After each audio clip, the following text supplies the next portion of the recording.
Okay, well, thanks for coming, guys. This morning I'm doing a bit of a crash course for modular level design. It's something that we use in the game studio that I work in, which is Insert Imagination, to create puzzle levels, but it can be used right across any type of game. I'm doing it on quite a low-level, entry-level kind of explanation of how you can use it, what modularity is, and yeah, hopefully you'll start to see games in a slightly different way after this talk. So to briefly introduce who I am, I graduated from the Arts University here doing 3D and sort of art and production, and after I graduated I did a competition called Dare to be Digital, which is where we started working on the game that we're working on now for PlayStation Vita. And so off the back of my experience doing Dare is kind of why I'm here today. The previous 2 years of Norwich Gaming Festival, I've helped the guys out in running the events, organising the talks, so it's really great to be back here this year and talking to you guys. Insert Imagination is an independent game studio which is developing a game called To-Tum. It's for mobile and it's a puzzle game, and we've been running for about a year now, and I'm going to be showcasing it outside as well today. So what is modular design when it's at home? I thought I'd start off with a bit of a formal description of what it is, but I wanted to break it down a little bit. So for Wikipedia, modular design is breaking something down into smaller parts which can still be independently used to create a variety of things. The key thing that I wanted to pull out of it is that they're functional parts, and you can use them in many different ways to create a variety of things. And classic examples of this are hamburgers and Lego. I wanted to kind of hone in on Lego a little bit more to start off with what modularity is. So obviously Lego create a standard set of bricks for you to create different, like an aeroplane could be made from the same kit as a car, can be made from the same kit as a house. And this is what game developers try to create when they're building levels, because you want to have a simple set of tools in which to create a vast world. So what I wanted to start off with was to try and make it a little bit interactive, is what could you make from something as small as one of the 1x1 round Lego pieces? So I'd kick it off by saying something like, this could be embers in a fireplace, or it could be the gem on a ruby ring, or it could be, do you guys want to shout out with anything you'd use it for? Waterfall. A red waterfall. Does it have to be red? Oh, okay, well we could do a blue. Lava. Okay, so we could use lava. Any other ideas? The tomato layer of a Lego hamburger.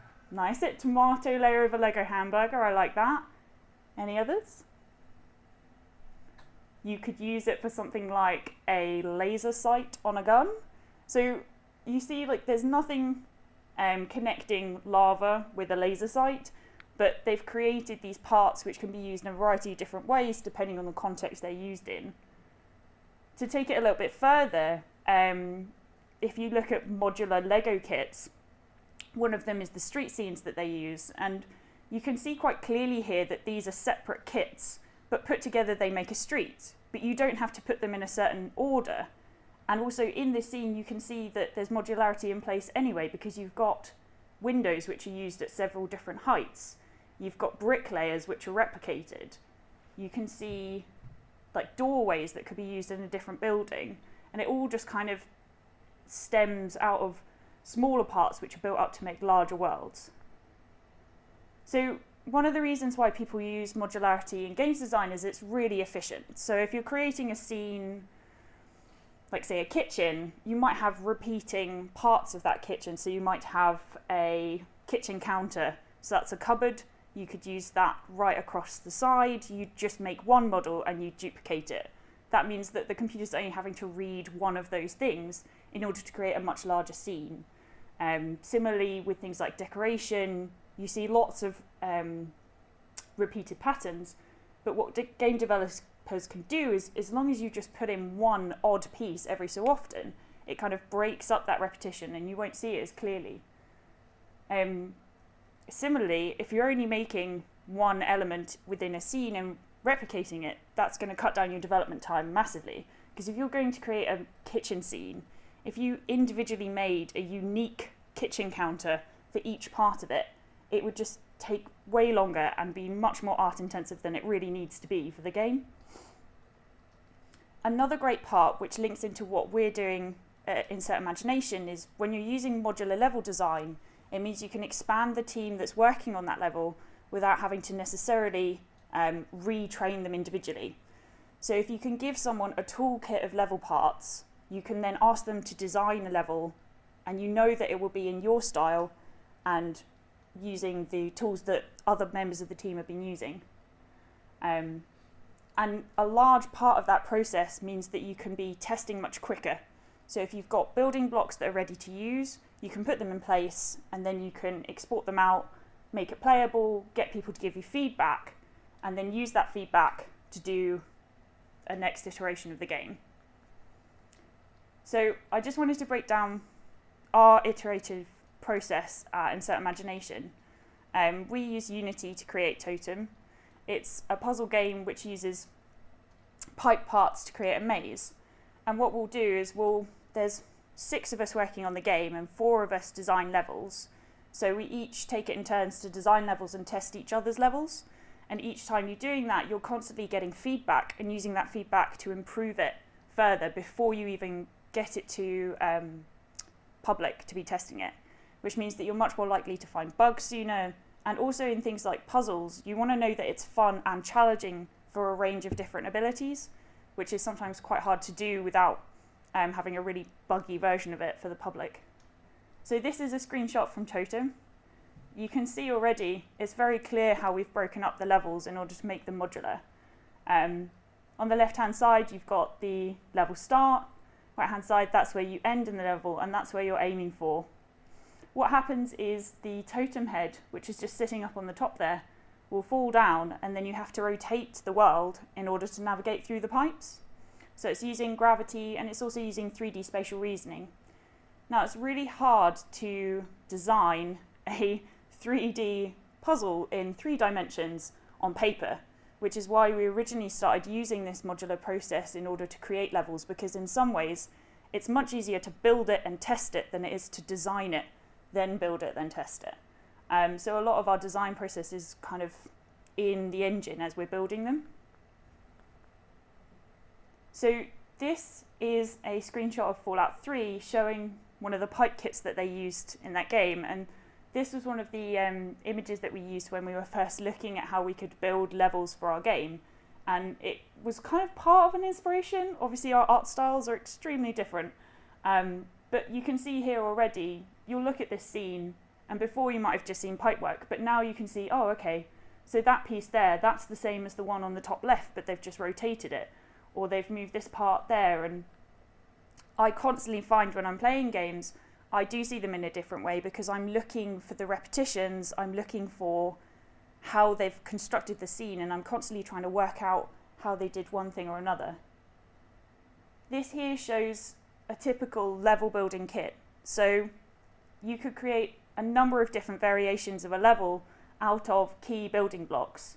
So you can see here they've got different floor panels, different wall panels, stairs, features, decorations, roof parts, and this is often what game developers will use to build together a level.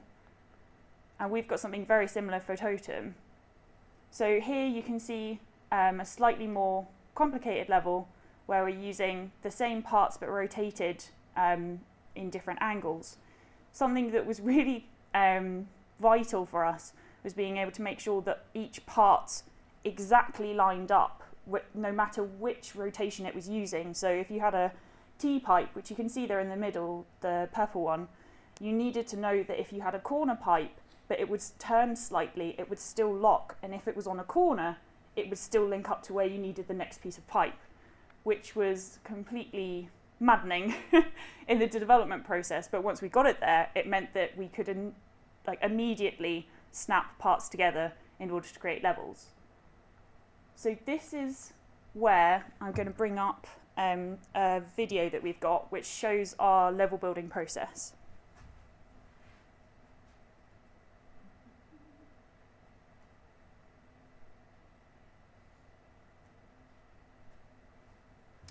So this is a slightly old video in that we're using an older art style with slightly different shaders, but you can see here already, once you put in the level start and start bringing in the pipe work, you can quickly build a game, or a game level rather, and get it ready for someone else in the team to test almost within minutes, which is excellent.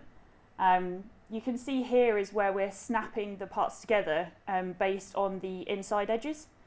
That was a large part of getting the, the snapping and rotations right.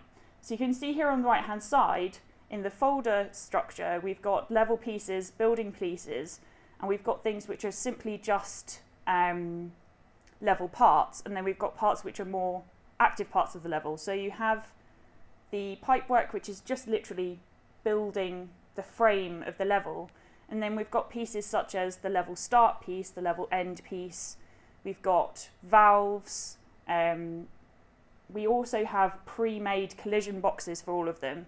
So it literally is a drag and drop level design system.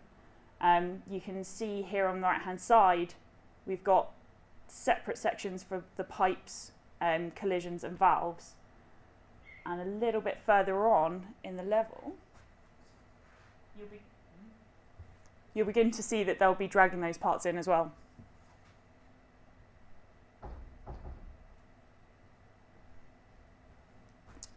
So these are the valves that we use. So they're pre-made, and you drag them in and then align them so that they're in the right position within the pipework. The black valves are trap valves. They've got a different code attached to them. This is one of our teleporters. So there again, it's all pre-made. You build it as a building block, and then other members of the team can just drag them in and use them where they want to.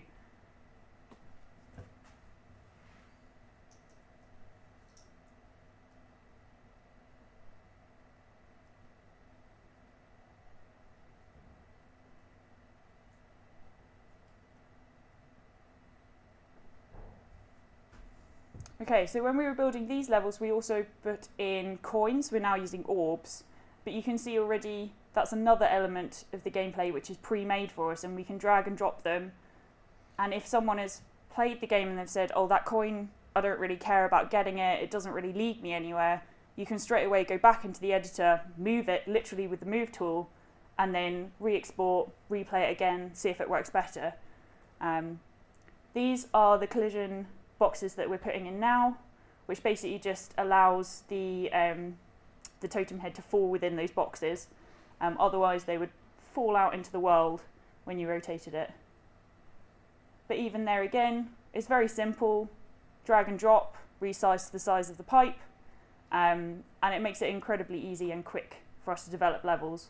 We're looking to release To-Tum with 75 levels, and that would take us forever if we hadn't have built this kind of modular process, which makes it really easy for us to change things, improve things, and build things. I think. So the last part of level creation for us is about attaching shaders to the pipes. In this version of the game, we have shaders which mean that when you start off in the level colour, but the closer you get to the end pipe, which is always yellow, the colours get closer to yellow in their hue. So this is, you can just see this here,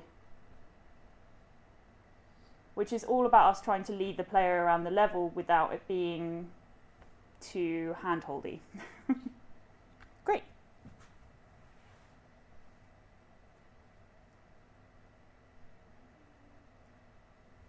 Right, so this is where I ask you guys if you've got any questions for me.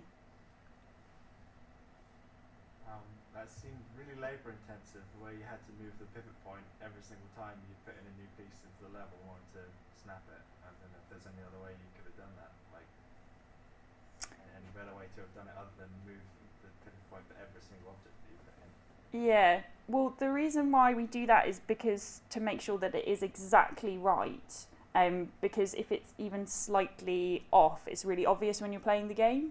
The player camera can actually look down the pipes as well, so it's not just a case of having them sort of vaguely lined up. They have to be pixel perfect. But yeah, it is fairly labour intensive, but at the same time, you do get quite into it when you're kind of working in the editor. Is there a reason why the colliders weren't part of the modular pipe sections? Why did you have to insert the colliders as a separate piece after? So the reason why we did that was because of, sorry, I'll repeat the question. So the reason why we have colliders which you stretch to the size of the pipework is because depending on what we've created, it varies each time. We found that it was much easier to have a continuous collision area for the player to fall through, as opposed to having it on a pipe-to-pipe basis, as well as making it easier so that the player won't be falling out of the maze during gameplay.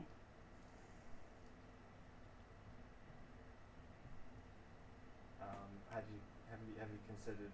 So how many levels was it you wanted to release with the game? Was it 70? Yeah, we're looking to release 75 levels with the game. Because it's modular building, have you considered like a player kit so that they can make their own levels?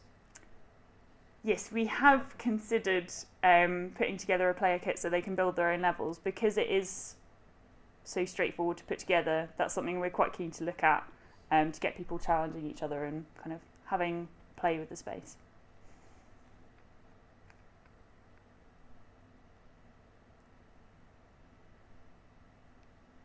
Great. Well, thank you very much.